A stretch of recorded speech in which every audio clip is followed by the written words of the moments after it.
The town went to sleep like it always did. Porch lights on, front doors locked, dogs barking somewhere in the distance. Nothing felt unusual. No one knew that by morning, everything would change. By sunrise, police tape would stretch across a quiet street that had never seen a crime scene. By noon, neighbors would whisper in small clusters, trying to make sense of what they'd seen.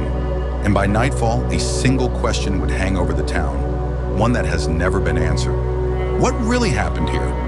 Because whatever took place in this small town was never officially solved, and some believe it never will be. The town of Briarwood sat tucked between farmland and forest, population just under 6,000. It was the kind of place where people left keys in their cars, where kids rode bikes after dark, where the biggest headline in years had been a high school football upset. Violent crime was almost non-existent, which is why what happened on October 3rd felt impossible. It didn't fit the town, it didn't fit the people, and it didn't fit the official story. The crime centered around a modest two-story house on Maple Drive, a dead-end road lined with maple trees and identical mailboxes. The home belonged to Daniel Harper, age 38. Daniel was quiet, reliable, unremarkable in the way small towns value most. He worked as an electrician, paid his bills on time, waved at neighbors but kept mostly to himself. No criminal history, no known enemies, no drama, which made what police found inside his home even harder to explain. At 6:42 a.m., the Briarwood Police Department received a call. It came from Daniel's neighbor across the street. She said his front door was wide open. That alone was strange. Daniel was meticulous, careful, private, and according to the neighbor, his porch light, normally off by midnight, had been glowing all night long. When officers arrived minutes later, they immediately knew something was wrong. The door wasn't forced open. It was simply open. The first officer stepped inside and froze. The house was quiet, too quiet. Furniture was overturned in the living room. A lamp lay shattered near the couch. A chair had been knocked backward, as if someone stood up too fast, or fell. But there was no blood, no signs of a break-in, and no Daniel. The kitchen told a different story. A coffee mug sat on the counter, still half full. The coffee maker was warm. Someone had been there recently, very recently. Upstairs, officers found the bedroom untouched. The bed was neatly made. Clothes hung in the closet, shoes lined up by the wall. Nothing suggested Daniel had planned to leave. No packed bag, no missing essentials. His wallet was on the dresser, his phone was charging on the nightstand. But Daniel Harper was gone. At first, police believed Daniel may have stepped outside and encountered trouble, a medical emergency, an accident.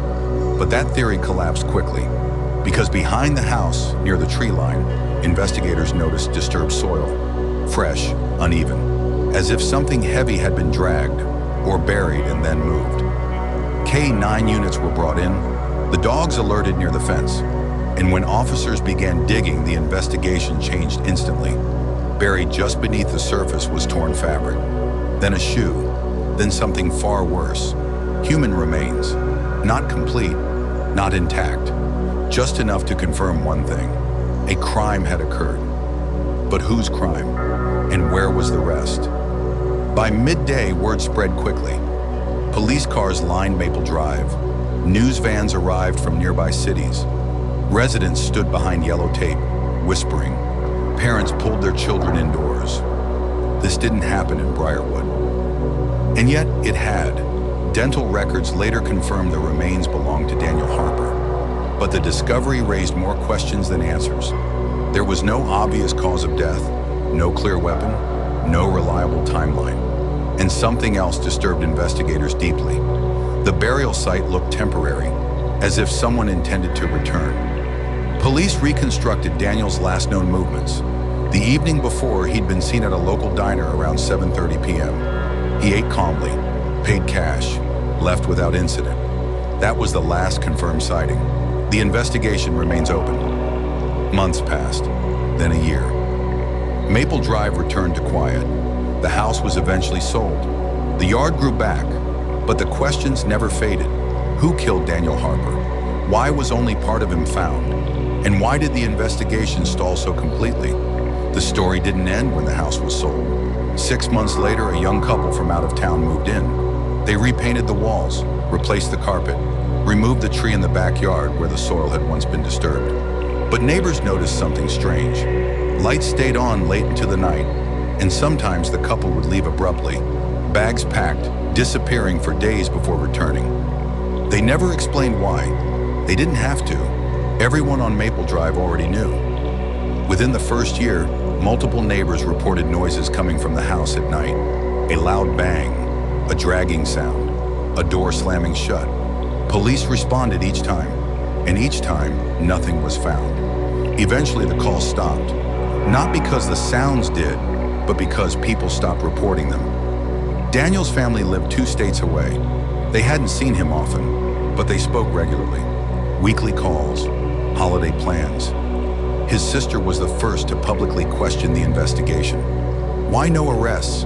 Why evidence went nowhere? Why parts of Daniel were still missing? Her voice was calm, but beneath it was something unmistakable. Fear. Years later, a former Briarwood officer came forward anonymously. He claimed evidence had been mishandled early on.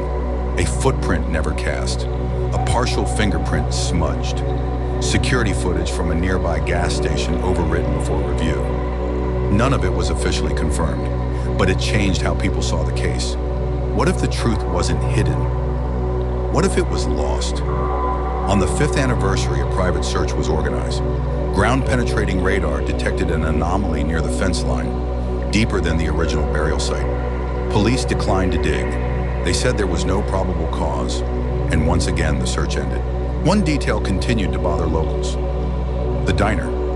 Specifically, the waitress who served Daniel that night. She said he wasn't alone. A man sat across from him, someone she'd never seen before. Police records listed Daniel as dining alone. Her statement was never included. No explanation was given. Over time, amateur investigators noticed disturbing similarities. Other unsolved deaths, different towns, same patterns, quiet communities, open doors, partial remains, no arrests, no official connections. But the similarities were hard to ignore. Some believed the act wasn't about hiding a crime. It was about sending a message. Today, Briarwood looks the same. Kids ride bikes, porch lights glow, dogs bark in the distance. But something has changed. Doors are locked now. Strangers are noticed. Knocks at night are answered cautiously. Because the town learned something that morning. Safety can be an illusion. And evil doesn't always arrive loudly. Sometimes it walks in quietly and leaves just enough behind to be remembered. Daniel Harper didn't live dangerously. He didn't expect his home to become a crime scene. And that's what unsettles people most. If it could happen to him, it could happen to anyone. Officially, the case remains open, but unofficially, it's frozen in time. Until someone speaks, Briarwood will remain what it became that morning, a town that woke up to a crime and never truly went back to sleep.